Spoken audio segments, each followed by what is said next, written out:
하나님 말씀 요한복음 19장 28절로 30절 말씀입니다. 신약성경 182쪽에 있습니다. 함께 다 같이 읽겠습니다. 그 후에 예수께서 모든 일이 이미 이루어진 줄 아시고 성경을 응하게 하려 하사 이르시되 내가 목마르다 하시니 거기 신포도주가 가득히 담긴 그릇이 있는지라. 사람들이 신포도주를 적신 해면을 우슬초에 매어 예수의 입에 대니 예수께서 신포도주를 받으신 후에 이르시되 다 이루었다 하시고 머리를 숙이니 영원히 떠나가시니라. 아멘. 하나님 말씀 제목 다 같이 읽겠습니다. 순종을 통해 이루어지는 하나님의 나라. 하나님의 나라라는 이 단어에 대해서 익숙하신 분이 있고 익숙하지 않은 분들이 있습니다. 하나님의 나라는 보통 좁게는 천국을 의미합니다. 하지만 넓게는 하나님이 통치하시고 다스리시는 모든 세상 나라를 의미하는 것입니다. 우리가 만약에 예수님을 믿고 하나님 말씀에 순종하고 하나님을 왕으로 모시고 어떤 말씀이든지 순종하겠다고 하면은 여러분들은 하나님 나라의 백성이 되는 것입니다. 그리고 하나님과 동행하는 삶을 살게 되는 것입니다.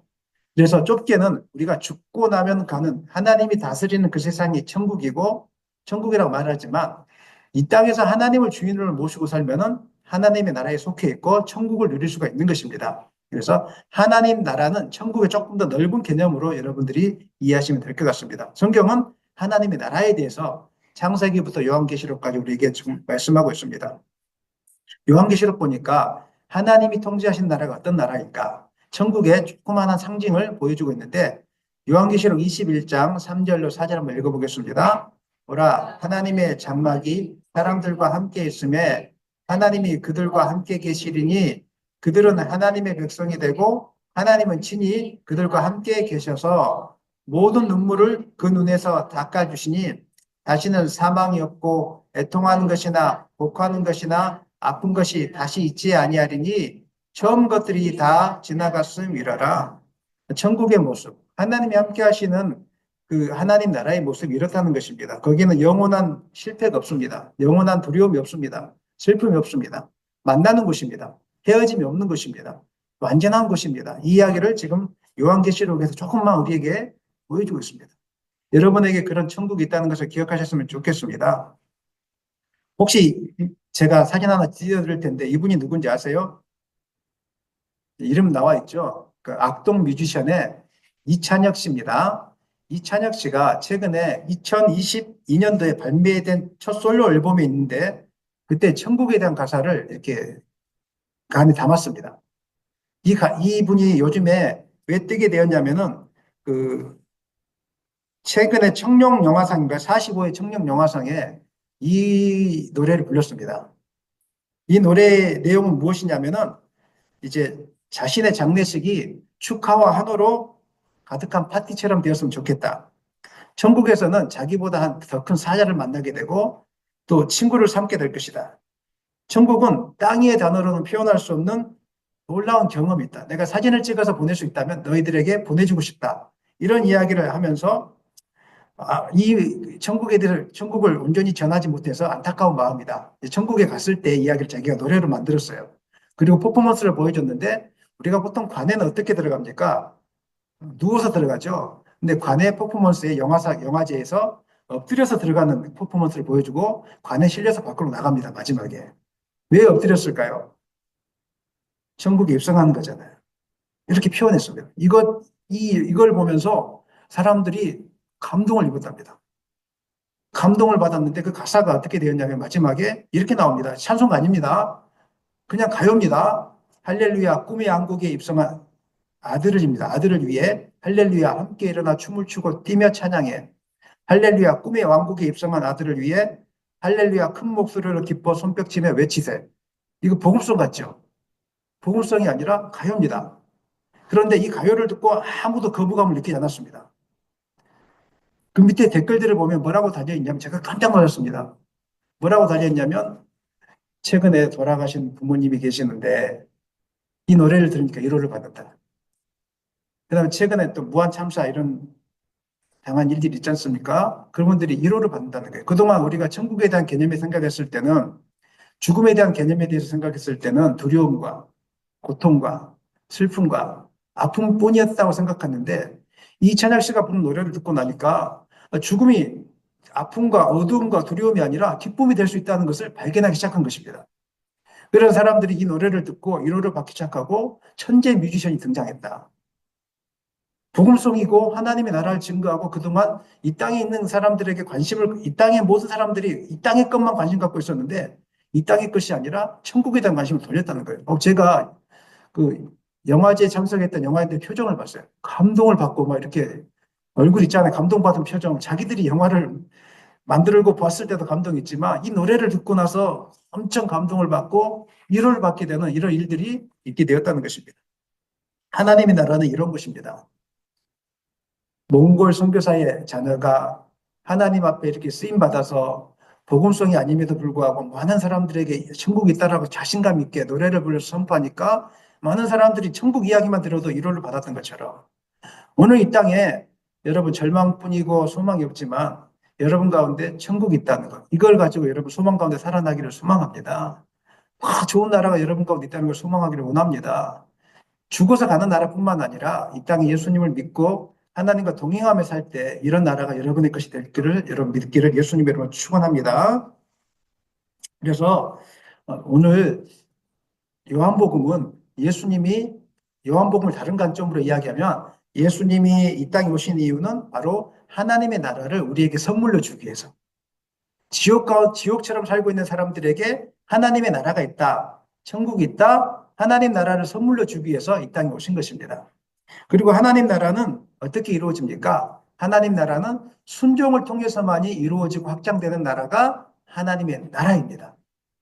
예수님을 믿을 때 믿음으로 고백하는 것 순종의 고백 아니겠습니까? 이럴 때 임하는 것이 바로 하나님의 나라라는 것입니다. 우리의 무슨 노력을 통해서 이루어지는 것이 아니라 순종을 통해서 이루어지는 나라가 바로 하나님의 나라라는 것입니다. 예수님께서 숨을 거두시기 전에 모든 상황들이 요한복음 19장에 자세히 이렇게 나와 있습니다. 오늘 본문 앞절에도 나와 있고 오늘 본문에도 나와 있는데 오늘 본문은 내용이 간단합니다. 목마르다. 그리고 다 이루었다. 이걸 가지고 무슨 말씀을 전합니까?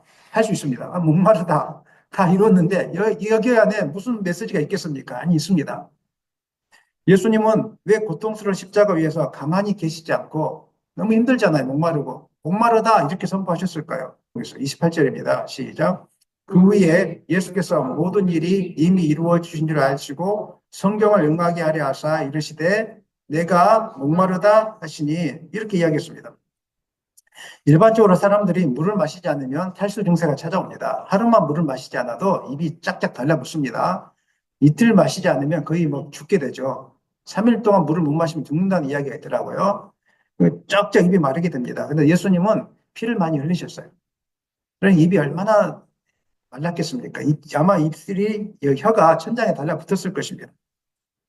왜 그런데 그 상황에서 가만히 있지 않으시고 목마르다 이 이야기를 하셨을까요? 그 이유는 끝까지 본인이 하나님이 보내신 메시아인 것을 가르쳐 주기 위해서 이렇게 선포하셨던 것입니다. 시편 69편 21절에 이렇게 나와 있습니다. 다 같이 읽겠습니다.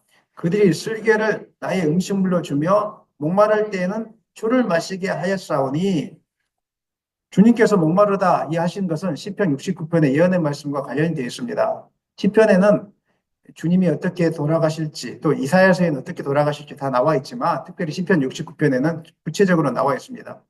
목마르게 될 것이다. 그때 우슬초로 초를 마시게 될 것이다. 이렇게 예언되어 있습니다. 주님은 앞서 쓸개탄 포도주를 주었을 때 거절하고 받지 않았습니다.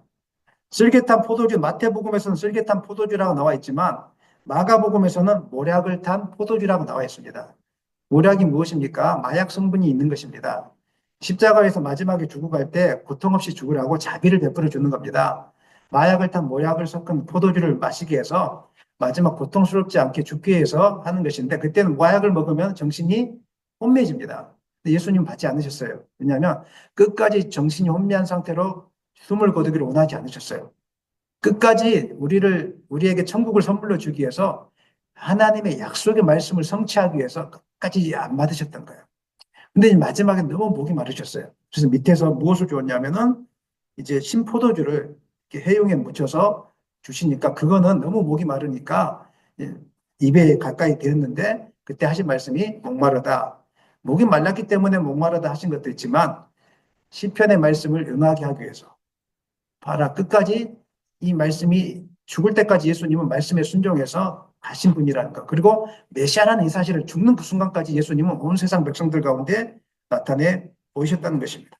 그래서 목마르다 의미는 그냥 넘어갈 의미가 아니라 제가 묵상하면서 이 말씀에는 두 가지 의미가 있다는 것을 제가 이제 보게 되었습니다. 첫 번째, 목마르다 이 메시지가 주는 메시지는 예수님만이 인생의 목마름을 해결할 수 있는 유일한 구원자시다. 이 이야기를 지금 하고 있는 것입니다. 생각해 보십시오. 예수님이 십자가에서 목마르다 무슨 뜻입니까? 이 땅에는 나처럼 목마른 사람이 많이 있는데 그 목마른 사람들을 위해서 내가 왔다는 것이에요.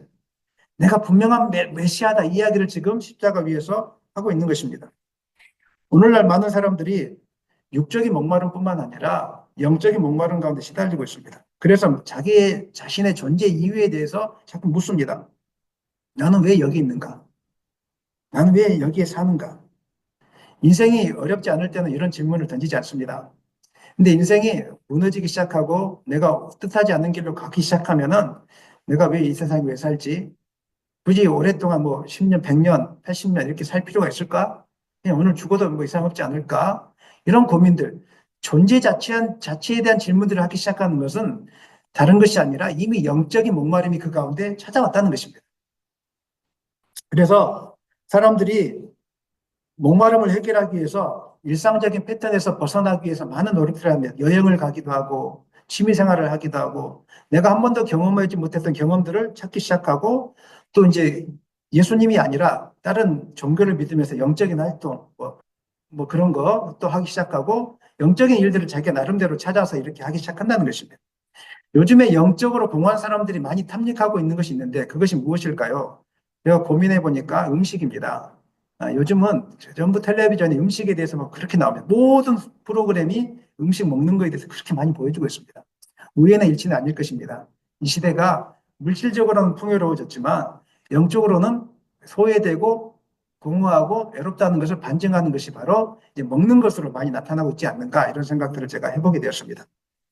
영적인 목마름의 근본적인 이유는 다른 것이 아니라 죄로 인해서 하나님과 우리 사이가 갈라졌기 때문입니다. 물론 여기에 나무가 있지만 여기서 가지를 하나 꺾어내면은 이 가지는 말라 죽습니다. 가지가 나무에 붙어 있을 때 싱싱하게 살아있을 수 있는 것이죠. 마찬가지로 우리도 하나님으로부터 떨어져 있기 때문에 목마름과 갈증이 계속적으로 시작되는 것입니다. 아무리 힘들어도 하나님께 붙어 있는 사람들은 목마르지 않습니다. 잠깐의 어려움은 있을 수 있지만 그 속에서 천국에 대한 소망, 하나님이 나와 함께 한다는 이 소망 때문에 붙들고 일어날 수 있습니다. 우리가 아는 이 부이치친가요? 손발이 없는 사람 있지 않습니까? 손발이 하나도 없는 이분이 하나님을 통해 예수님을 통해 소망을 가지고 모든 사람들에게 소망을 주는 메시지를 지금도 증거하고 있지 않습니까?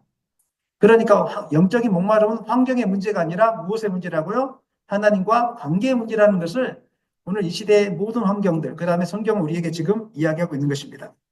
신학적으로는 하나님의 나라가 그 삶 가운데 임하지 않았기 때문에 영적인 목마름이 시작되는 것입니다. 아무리 좋은 옷을 입고 다녀도 아무리 좋은 음식을 먹을지라도 가족 관계가 깨어지거나 직장 동료 관계가 깨어지거나 아니면 공동체 안에서 관계가 깨어지면 사는 것이 사는 것처럼 사는 것 같지 않은 공허함들이 우리 마음속에 남는다는 것을 우리는 잘 알고 있습니다. 인생은 하나님 안에 있을 때 그 존재의 의미를 분명하게 발견하게 되어집니다. 하나님 밖에 있을 때는 내가 왜 사는지, 내가 무엇을 위해 살아야 되는지 모릅니다. 그래서 하나님 밖에 있는 사람들이 찾는 목적이 있습니다. 유일하게 찾는 목적 하나가 있다면 돈입니다. 죽을 때까지 돈을 많이 벌어도 이 땅에 사는 목적이 돈밖에 없습니다. 사실 하나님이 없는 사람들 돈밖에 목적을 둘 일이 아무것도 없지 않겠습니까? 근데 그 돈이 쓸 데가 없습니다. 최근에 미국 LA에 불이 나서 막 200억짜리, 300억짜리 집이 타면서 그 유명한 그 영화 배우들이 막 울고 있더라고요. 그러니까 안타깝더라고요, 사실은. 빨리 불이 좀 멈췄으면 좋겠는데, 하지만 그걸 통해서도 우리가 또 교훈을 얻게 되는 것은 인생의 전부라고 모았을 거 아니에요, 그 집이. 거기다 다 투자했을 것인데, 그 천국처럼 다 살았을 것인데, 그 속에서. 근데 그게 하루아침 불타니까 200억, 300억이 다 타지고 없으니까. 저는 여러분들이 이 땅에 소망이 없는 그 물질에 너무 투자하지 않기를 소망합니다. 우리의 목적은 물질이 아니라 영원한 하나님의 나라입니다. 천국입니다. 이 땅의 삶은 하나님 나라를 준비하고 천국을 준비하는 삶이어야 됩니다. 그래서 우리가 하나님 안에 있을 때 존재의 목적을 발견하게 되는 것입니다. 이 땅에서 내가 왜 누구인지를 하나님 안에서 존귀한 하나님의 자녀인 것을 여러분 믿으시기 바랍니다. 여러분의 몸이 건강하든지 건강하지 않든지, 여러분의 키가 크든지 작든지, 물질이 많든지 적든지 이거 중요하지 않습니다. 하나님 안에 있을 때 내가 누구인지를 발견하게 되고 삶의 목적을 향하여 달려가게 된다는 것입니다. 십자가 위에서 내가 목마르다 주님이 이렇게 말씀하시고 있습니다. 이거는 내가 십자가 위에서 이렇게 목마름을 당하는 것은 너희들도 목마름을 당하고 있는데 나만이 너희의 목마름을 해결할 수 있는 유일한 메시아다. 이 이야기를 지금 하고 있는 것입니다. 그러니까 다른 거 쳐다보지 말고 나를 믿어라. 내 안에 들어올 때 너희들이 영적인 목마름을 해결할 수 있다. 왜냐하면 내가 너희들의 영적인 목마름을 대신해서 십자가 위에서 죽었기 때문이다. 이렇게 이야기하고 있는 거예요. 우리가 목마르면서 죽어야 될 그 상황들을 예수님이 다 짊어지고 가신 거예요. 목마르면서 내가 목마르다. 내가 너희의 목마름을 다 지고 가니까 헛걸음하지 말고 인생에 어려움이 있고 힘듦이 있을 때 나를 붙들어라. 아멘입니까? 나를 찾으라. 이 이야기를 지금 목마르다 이 안에 지금 하고 있는 것입니다. 요한복음 4장에서는 예수님께서 사마리아 성에 있는 우물가 여인에게 이 말씀을 분명하게 해주셨습니다. 요한복음 4장 13절 14절 읽겠습니다. 예수께서 대답하여 이르시되 이 물을 마시는 자마다 다시 목마르려니와 내가 주는 물을 마시는 자는 영원히 목마르지 아니하리니 내가 주는 물은 그 속에서 영생하도록 솟아나는 샘물이 되리라. 세상에 주는 어떤 물질이나 경험이나 이런 것들이 당신의 목마름을 해결해 주는 것 같지만 우리 영원한 목마름을 해결해 주지 못합니다. 지나고 나면 다시 도루묵입니다. 하지만 예수님 안에 가면 목마르지 않습니다. 여러분 예수님 진짜로 믿으시기를 바랍니다. 잘 믿으시기를 바랍니다. 힘들고 어려울 때 사람들을 탓하거나 환경을 탓하거나 그러면 목마름만 더 갈증만 더 올 뿐이에요. 힘들고 어려울 때 누구든지 입에서 막 저주스러운 말이 나오고요. 불평이 나옵니다. 그런데 그 말을 뱉고 나면 내 마음이 괴롭습니다. 마치 갈증이 날 때 소금물을 먹는 것과 똑같습니다. 그렇게 하지 마시고 화가 나고 분노할 때마다 예수님의 십자가를 바라보면서 주님을 찬양하기를 소망합니다. 그리고 천국을 상상해 보시기를 소망합니다. 우리가 가는 천국은 슬픔이 없는 것이고 괴로움이 없는 것이고 헤어짐이 없는 것인데 나는 천국을 소유하고 있지 않습니까? 이걸 바라본다면 어떻게 욕이 나올 수 있을 것이며 불평이 나올 수 있겠습니까? 오늘 예수님을 바라보시면서 하나님과의 관계가 회복되어지고 그다음에 여러분 가운데 하나님 나라 천국이 임하기를 예수님의 이름으로 간절히 축원합니다. 두 번째 목마르다가 주는 메시지가 있습니다. 두 번째 메시지는 오늘 본문 제목인데 하나님 나라는 순종으로 이루어지는 나라이고 하나님 나라는 순종으로 확장되는 나라라는 것입니다. 예수님은 하나님 나라의 완벽한 모델이 되셨습니다. 왜냐하면 예수님은 이 땅에 오실 때에도 하나님 아버지 하나님께 순종해서 이 땅에 육신을 입고 오셨습니다. 철저히 순종하셨습니다. 그리고 사역하실 때도 철저히 아버지 하나님의 말씀을 따라 사역하셨습니다. 요한복음을 통해서 우리가 계속 배우고 있지만 말씀을 하나 하실 때에도 하나님 아버지께 물어보고 하나님 아버지가 원하는 말씀만을 증가하셨습니다. 기적을 베푸실 때도 아무에게나 기적을 베푸지 않으시고 하나님 아버지와 의논하시고 아버지가 하라고 하실 때만 그 기적을 베푸셨다는 것입니다. 그리고 마지막 순간까지 목마르다 이렇게 선언하심으로 하나님 아버지의 말씀에 철저히 순종하셨다는 것입니다. 예수님의 이러한 순종을 통해서 이 땅에 하나님 나라가 임했습니다. 예수님을 믿는 사람들에게 구원이 임하게 된 것입니다. 예수님이 마지막까지 순종하지 않았다면 천국은 우리의 것이 되지 않았을 것입니다. 예수님이 마지막까지 순종하심으로 우리가 하나님의 자녀가 되어졌고 천국이 우리의 것이 되어졌다는 것입니다. 누구든지 예수님을 믿을 때 죄와 사망의 권세에서 벗어나고 하나님의 자녀가 되는 축복을 누리게 되는 것입니다. 그리고 더 이상 사단에게 순종하지 않아도 되는 은혜가 우리 가운데 임하게 되는 것입니다. 뿐만 아니라 하나님이 주신 의와 평강과 기쁨이 우리 가운데 충만하게 넘쳐나게 되는 것을 여러분 믿으시기를 바랍니다. 그러나 이 땅에는 여전히 세상 나라, 사탄의 나라와 하나님의 나라가 충돌을 일으키고 있습니다. 여전히 이 땅에는 사단이 활동하고 있기 때문에 갈등과 충돌이 계속적으로 일어나고 있습니다. 우리 마음속에는 육체의 본성을 쫓아가려고 하는 그 마음과 하나님의 뜻에 순종하려고 하는 이 마음이 날마다 충돌을 일으키고 있습니다. 교회당에 나올 때도 마찬가지입니다. 누구 손님이나 친척이 찾아오면은 교회당에 나오기 싫어하고 같이 놀러 가고 싶은 마음과 교회당에 나가야 되겠다는 이 마음이 우리 가운데 충돌하게 되는 것입니다.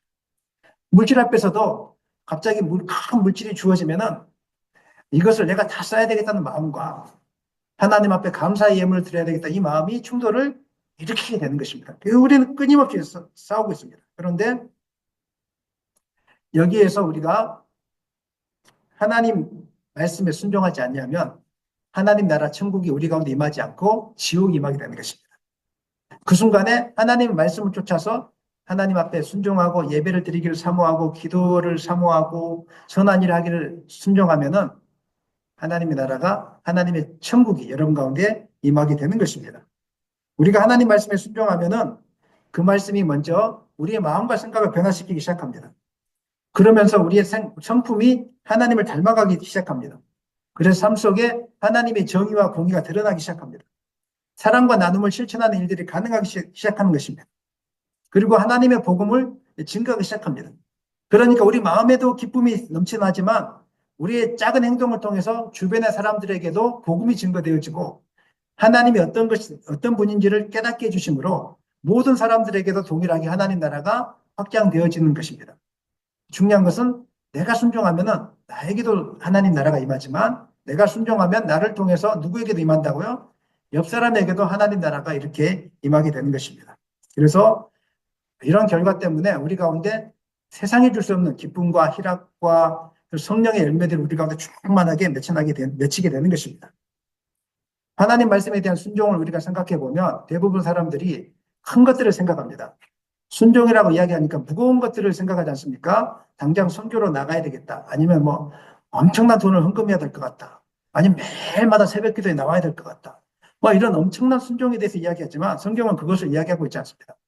성경은 순종에 대해서 이야기할 때 조그마한 거 하나부터 큰 거 뭐 선교하라 이게 아니라 하나님 우리를 달아보실 때 조그마한 것부터 하나 가정 안에서 공동체 안에서 작은 나눔을 실천하는 거 서로를 섬기는 거 뭐 이런 거 조그마한 것부터 하나 실천하는 것이 바로 하나님 말씀에 순종하는 것이고 하나님 나라를 확장하는 것이다 이렇게 말씀하고 있는데 마태복음 25장 40절 한번 읽겠습니다. 임금이 대답하여 이르시되 내가 진실로 너희에게 이르노니 너희가 여기 내 형제 중에 지극히 작은 자 하나에게 한 것이 곧 내게 한 것이니라 하시고 주님이 말씀하셨어요. 이 말씀은 마태복음 25장은 나중에 주님이 임하실 때 이 땅에 오실 때 양과 염소를 구분하게 될 것이다. 오른쪽에는 양, 왼쪽에는 염소를 구분하게 될 것이다. 양은 하나님 말씀에 순종했던 사람들, 염소는 하나님 말씀을 거부했던 사람들을 나누게 될 것이다. 그래서 양들에게 이야기하죠. 너는 나에게 뭐 먹을 때 배고플 때 먹을 것을 주었고 목이 마를 때 마실 물을 주었다. 필요한 것을 채워줬다 이야기하니까 양들이 이야기합니다. 제가 언제 주님 앞에 그런 일을 했습니까? 저는 그런 일을 한 적이 한 번도 없습니다. 이렇게 이야기하거든요. 그러니까 주님이 이 말씀하시는 것입니다. 자, 지극히 작은 소자 하나에게 한 것이 바로 나에게 한 것이다. 그러니까 여러분들이 오늘 예배당에 나와서 옆에 분에게 축복을 해주고 격려를 해주고 위로를 해주면 이것이 바로 주님 앞에 한 것이고 이것이 바로 순종한 것이고 이것이 바로 천국이 임하게 한 것이고 하나님 나라가 확장되게 하는데 여러분들이 순종한 것이라는 것입니다. 오늘 여러분들이 작은 순종부터 해보시기를 소망합니다. 하나님이 마음에 주실 때 전화도 한번 해보세요. 누가 기도하는데 갑자기 마음속에서 누구를 위로해줘라 전화해봐라 그러면 전화 한 통화 해주는 것 이것이 바로 천국을 확장시키고 여러분 마음속에 삶 속에 천국이 임하게 하는 순종이라는 것입니다. 이처럼 하나님의 나라는 작은 순종을 통해서 이루어지는 나라라는 것을 기억하시길 바랍니다. 그래서 여러분들이 어느 곳에 있든지 하나님 말씀에 순종할 수 있기를 예수님의 이름으로 간절히 축원합니다.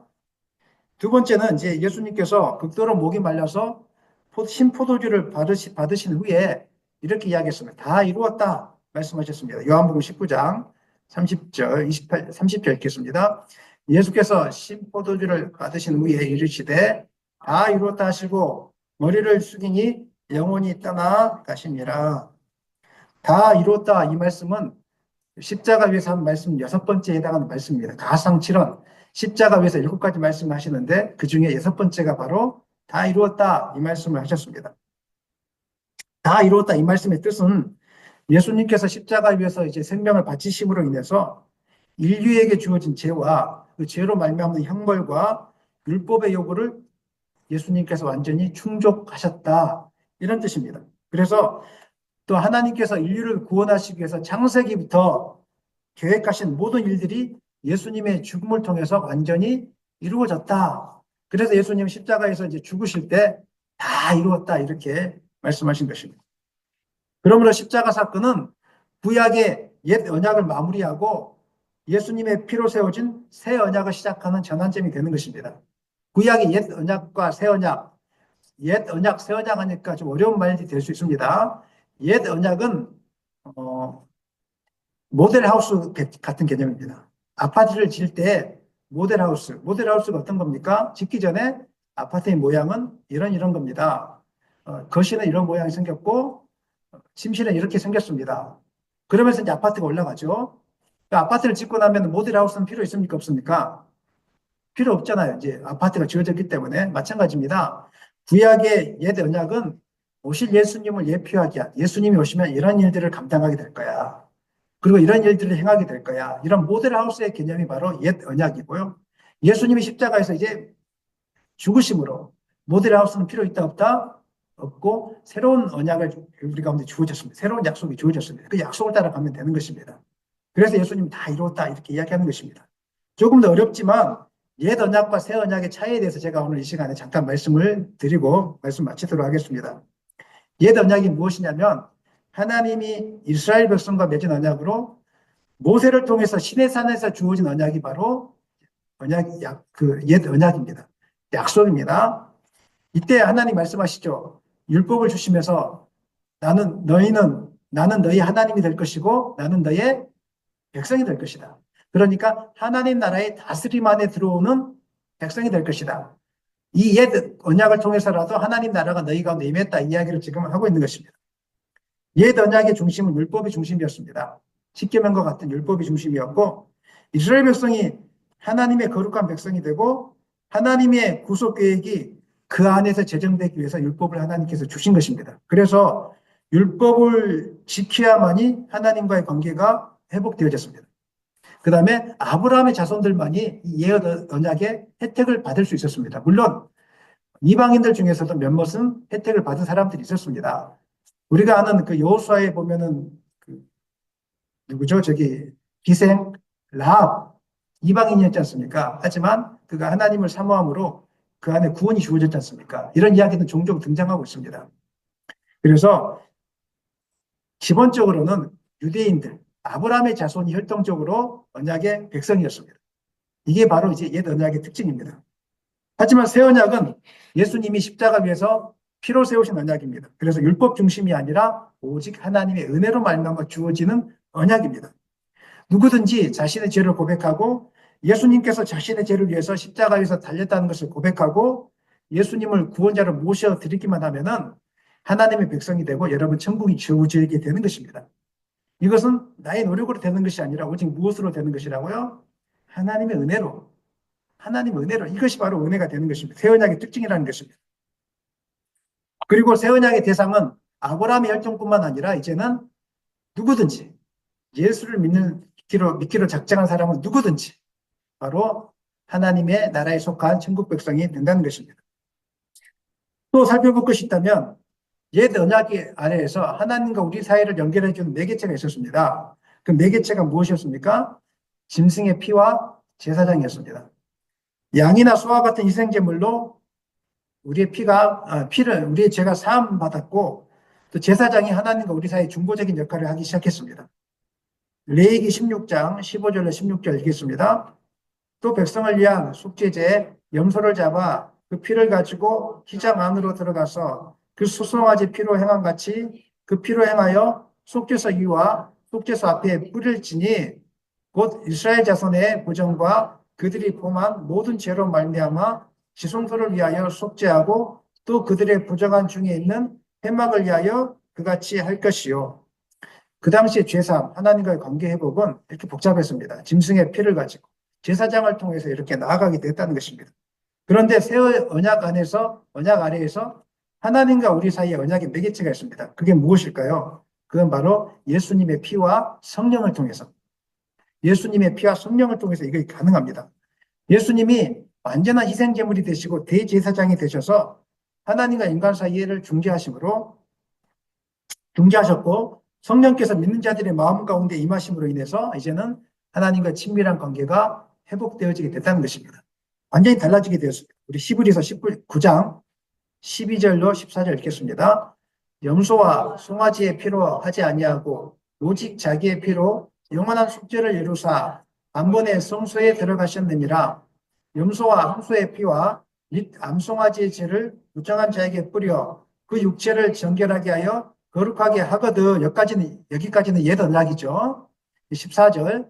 하물며 영원하신 성령으로 말미암아 흠없는 자기를 하나님께 드린 그리스도의 피가 어찌 너희 양심을 죽은 행실에서 깨끗하게 하고 살아계신 하나님을 섬기게 하지 못하겠느냐. 옛날에 율법은 돌판에 새겨졌습니다. 그런데 이제는 성령을 통해서 새 언약 하듯이 성령을 통해서 우리 마음 가운데 새겨졌어요. 그래서 우리는 하나님 말씀을 정확하게 다 알지 못할지라도 우리가 예수를 주로 고백하면 성령님이 우리 가운데 임하십니다. 믿으십니까? 성령을 통해서 선한 일이 무엇인지 악한 일이 무엇인지 다 깨닫게 되어집니다. 하나님의 뜻이 아닌 길에 서면 마음이 조마조마합니다.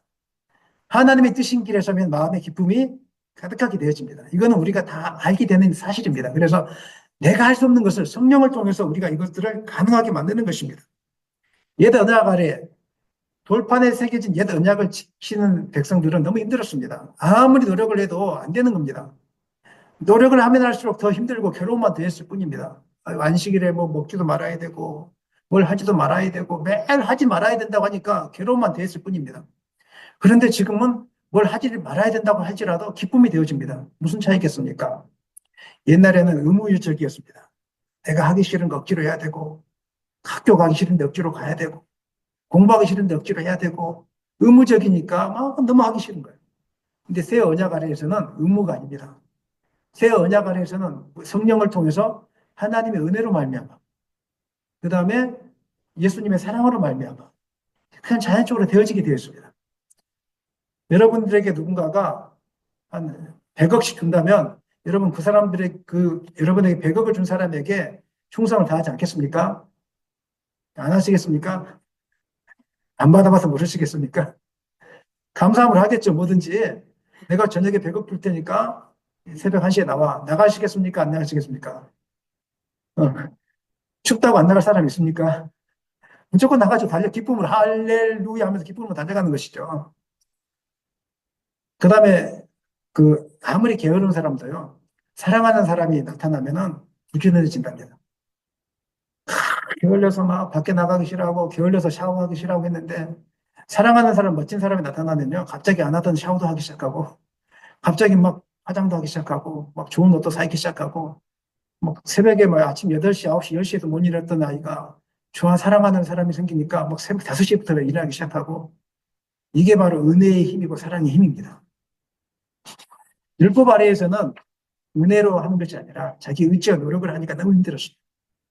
새 언약 아래에서는 성령을 통해서 은혜를 통해서 하나님의 사랑을 덧입어하니까 너무 기쁨이 되어지는 것입니다. 그래서 하나님 앞에 예물을 드릴 때도 내가 받은 것이 많은데 이것밖에 못해서 미안합니다 하면서 하나님께 감사함의 고백을 나가게 된 것이고, 내가 교회당 걸레질 할 때도 이전에는 왜 나밖에 나 혼자 이렇게 해야 돼 이렇게 했지만 지금은 이거라도 할 수 있어서 너무 감사합니다 하나님, 이렇게 하는 것이고, 저 뒤에 이제 설거지도 하고 또 오늘 맛있는 걸 준다고 합니다. 나중에 이야기 드리겠습니다. 무엇인지.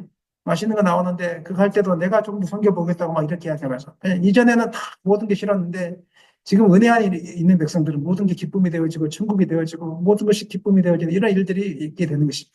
사랑하는 여러분, 예수님께서 다 이루셨기 때문에 이것이 가능한 것입니다. 예수님께서 완전히 이루지 않았을 때 백성들은 너무 괴로웠습니다. 하지만 예수님께서 다 이루셨기 때문에 우리는 다른 거 할 필요가 없습니다. 그냥 예수님 바라보면서 성령님이 주시는 마음을 따라서 그냥 행하면 되는 것입니다. 주님 큰 거 요구하지 않습니다. 작은 거 하나부터. 한 좁쌀 하나 나눠 먹는 것부터. 하나님 나라가 임했을 때 사도행전에 놀라운 일들이 일어났지 않습니까? 무슨 일이 일어났습니까? 서로 자기 것을 나눠주고 아끼지 않고 헌신하고 복음을 증거하고 기쁨으로 이 모든 일을 행하고 그다음 복음을 증거하다가 막 야단을 맞고 핍박을 당하고 감옥에 갇혔는데도 그럴 때일수록 더 기쁨이 충만하게 넘쳤다고.